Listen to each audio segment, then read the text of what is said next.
Top quality और consistent performance के लिए सिर्फ सिल्वर पंप। टॉप क्वालिटी और कंसिस्टेंट परफॉर्मेंस के लिए सिर्फ सिल्वर पंप, नाम याद रखना। आपल्या सोबत आहेत काँग्रेसचे वरिष्ठ नेते विजय वडेट्टीवारजी।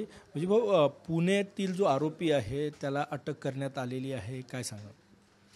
नाही, आरोपीला अटक झाली, आम्ही स्वागत करतो, पण आरोपीला अटक करून पुण्यातले प्रश्न सुटणार आहेत का? पुण्यामध्ये ज्या घटना घडत आहेत रोज रोज, ज्या पद्धतीनं महिलावर अत्याचारामध्ये वाढ होते आहे, महिला तिथे सुरक्षित नाही, तर मग याची जबाबदारी कोणावर तरी देऊन कारवाई होण्याची आवश्यकता आहे।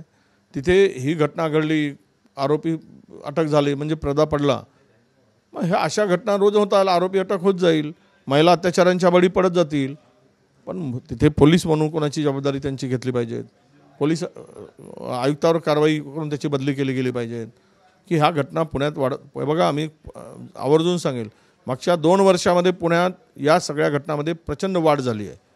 मुली सुरक्षित नाहीत, अनेक मुली सुसाईड करत आहेत, अनेक मुलींची आत्महत्या होते आहे, आपल्या खून होत आहे, मुलींना पळवून नेलं जात आहे। अशा स्थितीत सरकार म्हणून या घटनांच्याकडे गांभीर्याने बघून पुण्यातील कायदा सुव्यवस्था जी खड्ड्यात गेली आहे त्याच्यावर आम्ही आता हाऊसमध्ये बोलेल, आज काही इथे बोलणे नाही। माझ्याकडे इतकी प्रचंड माहिती आहे पुण्यात झालेल्या घटनांची सविस्तर, मला अर्धा तास तुम्ही स्पेशल हे लावा, मी पुण्यातल्या झालेल्या 2 वर्षात घटनांची यादी जर वाचली तर महाराष्ट्रामध्ये पुणे कुठे आहे? हे पुणे महाराष्ट्रात आहे की पुणे बिहारच्या पलीकडे कुठल्या तरी राज्यात आहे? अशी स्थिती निर्माण होईल। योगेश कदम यांनी जे वक्तव्य केलं काल की ती घटना जी आहे ती शांततेत घडली, कुठलाही प्रतिकार दिसून आलेला नाही, तुम्ही त्याबाबत ट्विटसुद्धा केलं आहे। मला वाटतं की योगेश कदमची ही जी भूमिका आहे ही त्याला त्या पदाला शोभेल अशी भूमिका नाही। आता तो ठीक आहे, तरुण आहे, नवीन आहे, परंतु पोलिसांचा पाठीशी घालण्यासाठी, आरोपीला पाठीशी घालण्यासाठी अशा प्रकारचं वक्तव्य करणं हे गैर आहे, हे चुकीचं आहे। यातून आरोपीला हिंमत वाटते, कारण आरोपी मला पहिलेच आरोप झालेले आहेत, आरोपी एखाद्या विशिष्ट पक्षाच्या जवळचा आहे म्हणून। अशा स्थितीमध्ये योगेश कदमचे स्टेटमेंट म्हणजे या घटनांना अशा म्हणजे त्या मुलींना झालेल्या अत्याचाराला सपोर्ट करणारा असं मी म्हणतो। तर हे एकूणच ह्या जो बालिशपणा आहे तो आता बंद झाला पाहिजे। अशा प्रकारच्या स्टेटमेंटमधून समस्त महिला वर्गांचा अवमान होईल असं स्टेटमेंट करू नये।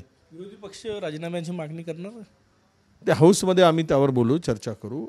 आता आम्ही राजीनामा द्या म्हटलं तरी काही राजीनामा देत नाही, करोडो रुपये लाखो रुपयाचा भ्रष्टाचार होऊनही राजीनामा देत नाही, ज्यांच्यावर खुनाचे आरोप आहेत तिथे राजीनामा देत नाही, ज्यांच्यावर कोर्टाने सजा सुनावली तिथे राजीनामा होत नाही, तर इथे काय राजीनामा?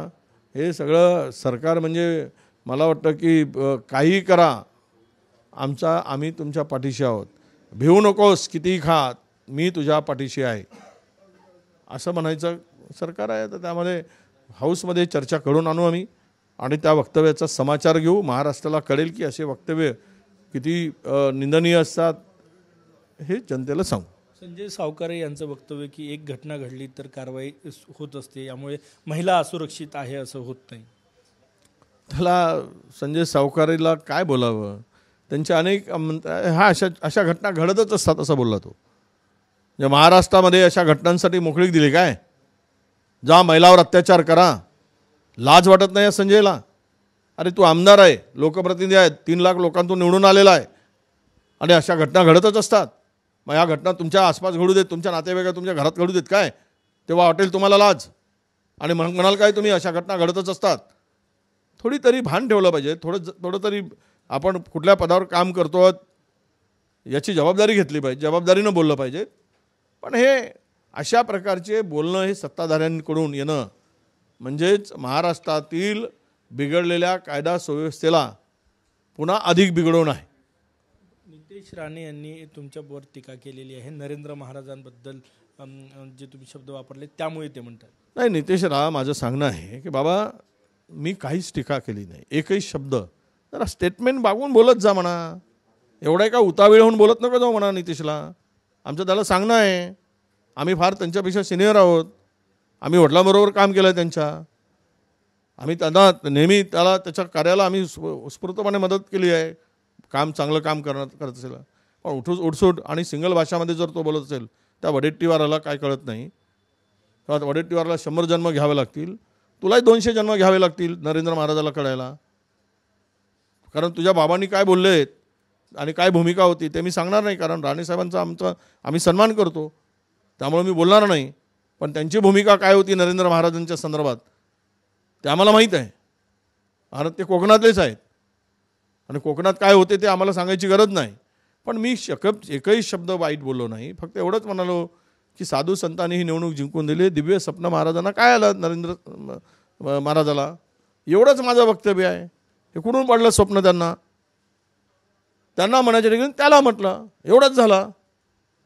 आता हे 3 प्रकरणामध्ये कोरटकर महाराजांचा अवमान करणारा धमकी देतो, सिन्नम सोलापूरकर यावेळेस यांच्या जिभा काय बंद झाल्या काय, तोंड शिवलं काय, महाराजावर अवमान होताना मग कुठल्या बिळात बसून हे काम करतात. मग तिथे का बोलत नाही, तिथे पण बोललं पाहिजे ना. छत्रपती शिवरायांचा पदोपदी अवमान करणाऱ्या महाराष्ट्रामध्ये जर वाढत असेल विचार आणि तो सत्ताधाऱ्यांच्याकडून लोकांच्याकडून होत असेल, तर सत्ताधाऱ्यांची भूमिका ही महाराजांना अवमान करणाऱ्या पाठीशी घालायची आहे का, हे स्पष्ट केलं पाहिजे. कॅमेरामॅन सचिन सयामसह गजानन नोमाटे, TV9 मराठी, नागपूर.